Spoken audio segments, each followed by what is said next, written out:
हिंदी चित्रपटात तुम्ही हा सीन अनेकदा पाहिला असेल। एखादा राजकीय नेता किंवा गुंड एखाद्या काम करणाऱ्या अधिकाऱ्याला नेहमीच माझं ऐकलं नाही तर तुझी गडचिरोलीला बदली करेल किंवा तुझी अशा ठिकाणी बदली करेल जिथे तुझ्याकडे काहीच काम नसेल, अशी धमकी देत असतो आणि अधिकारी निमूटपणे त्याचा आदेश पाळून काम करत असतो। परंतु मंडळी, महाराष्ट्रात आणि देशात अशी अनेक उदाहरणं आहेत जी केवळ त्या सीनपुरती मर्यादित नाहीत। काम करत असला एखादा अधिकारी की त्याची बदली लगेच होते। आजची गोष्ट आहे अशा एका व्यक्तीची ज्याची 21 वर्षात तब्बल 25 वेळा बदली झाली आहे आणि ती व्यक्ती आय-ए-एस आहे। आय-ए-एस अधिकारी तुकाराम मुंढे हे आता नुकतेच अन्न व औषध प्रशासनाच्या आयुक्तपदी आलेले आहेत आणि आता ते त्यांच्या कारवायामुळे चर्चेत येतात। चर्चेत आले याचा अर्थ त्यांच्या बदलीची वेळ झाली आहे असं म्हटलं गेलंय। अर्थात काय, की गेल्या काही दिवसांपासून चर्चेत असलेले तुकाराम मुंढे पुन्हा एकदा त्यांच्या कारवायांमुळे जास्त चर्चेत आल्यामुळे त्यांची बदली होईल अशी शक्यता निर्माण झाली आहे। पण काय आहे त्यांचा इतिहास आणि खरंच एवढ्या कारवाया केल्यामुळेच त्यांची बदली होती आहे का, पाहूयात व्हिडिओच्या माध्यमातून। नमस्कार, मी आहे अनिकेत, तुम्ही पाहताय न्यूज टापू।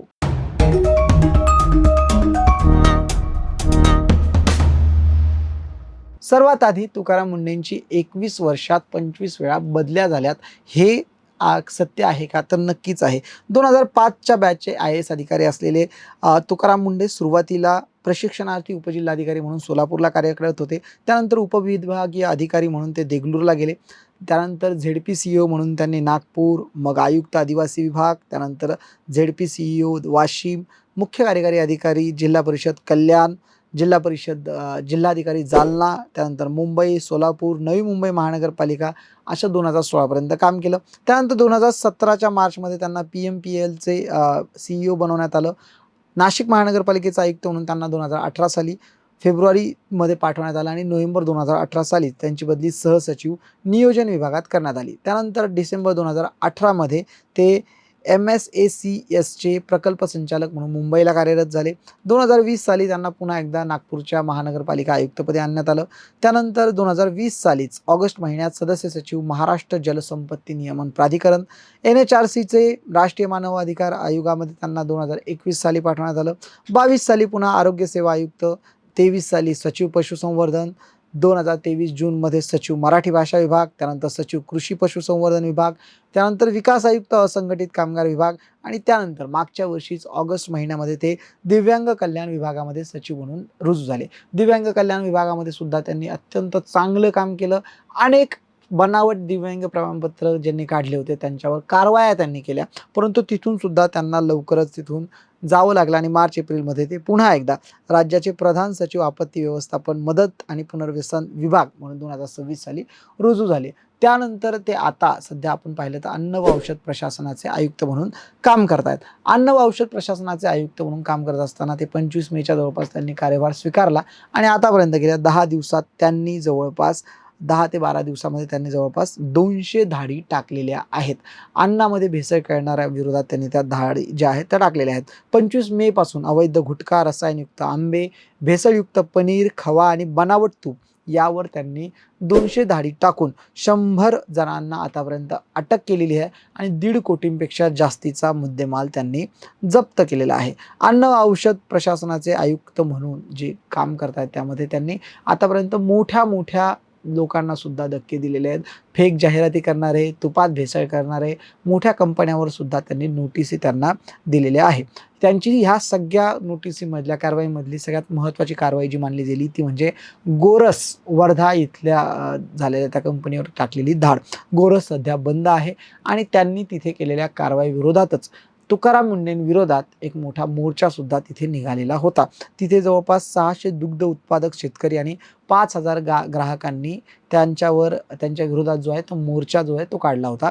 गोरस वर्धाचं प्रमाणपत्र जे होतं ते रद्द करण्यात आलं आणि त्यानंतर त्या कंपनी ती जी संस्था आहे, सहकारी संस्था, ती बंद करण्यात आली। तिथे सुद्धा त्यांना नियमांचं पालन न झालेलं पाहायला मिळालं। तिथे सुद्धा त्यांना काही चुकीच्या गोष्टी झालेल्या, म्हणजे भेसळ झालेली, या सगळ्या गोष्टी काही ज्या असतील त्या तिथे त्यांना झालेल्या आढळल्या। त्यानंतर त्यांनी त्यांचं प्रमाणपत्र जे आहे ते रद्द केलं आणि त्या कारवाई विरोधातच तुकाराम मुंढेंच्या विरोधात मागच्या शुक्रवारी जे आहे तिथे मोर्चा निघाला होता आणि मोर्चामध्ये 600हून अधिक जे दुग्ध उत्पादक शेतकरी आहे आणि 5000हून अधिक जे ग्राहक आहे त्यांनी त्यांच्या विरोधात मुख्यमंत्र्यांना सुद्धा निवेदन देण्याचा प्रयत्न त्यांनी केला होता. पंकज भोयर जे राज्यमंत्री आहेत त्यांची भेट घेण्यात आली. मंत्रालयात सुद्धा त्यांच्या विरोधात जे आहे निवेदन जे आहे ते देण्यात आलेलं आहे.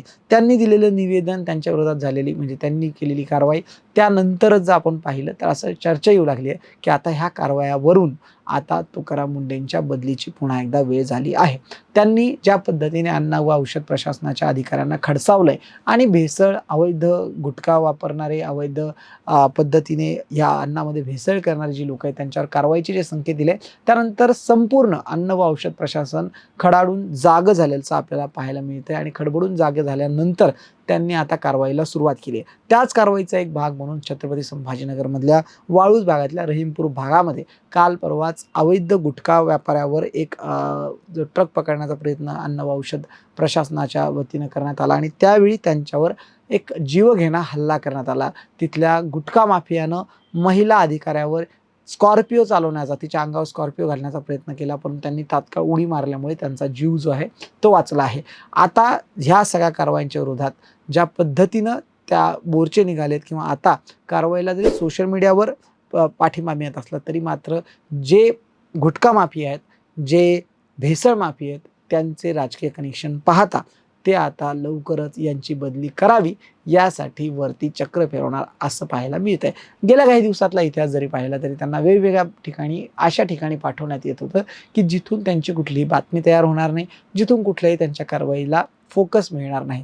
परंतु अन्न व औषध प्रशासनात ज्यांना आयुक्त म्हणून आणल्यानंतर सुरुवातीला चर्चा झाली ती त्यांचं ते डिमोशन आहे की प्रमोशन आहे असं त्यांना विचारण्यात म्हणजे अशी चर्चा झाली होती. परंतु आता ज्या पद्धतीने ते कारवाया करतायत त्या कारवायानंतर पुन्हा एकदा असं म्हटलं जातंय की त्यांच्या बदलीची वेळ झालेली आहे. म्हणजेच काय, तर या सिस्टीममध्ये जर कोणी जास्त काम केलं किंवा त्याने त्याचंच काम केलं, जे काम ज्याला दिलेलं आहे ते काम जर करण्याचा प्रयत्न केला तर त्याची बदली होते आणि त्याचंच फळ गेल्या 21 वर्षात 25 बदल्या झालेले तुकाराम मुंढे भोगतायत. या संपूर्ण प्रकरणावर तुकाराम मुंढेंच्या एकूण जी कारकीर्द आहे त्यावर तुमचं मत काय, कमेंटच्या माध्यमातून आम्हाला नक्की कळवा आणि न्यूज टापूच्या यूट्यूब चॅनलला सबस्क्राईब करायला विसरू नका. धन्यवाद.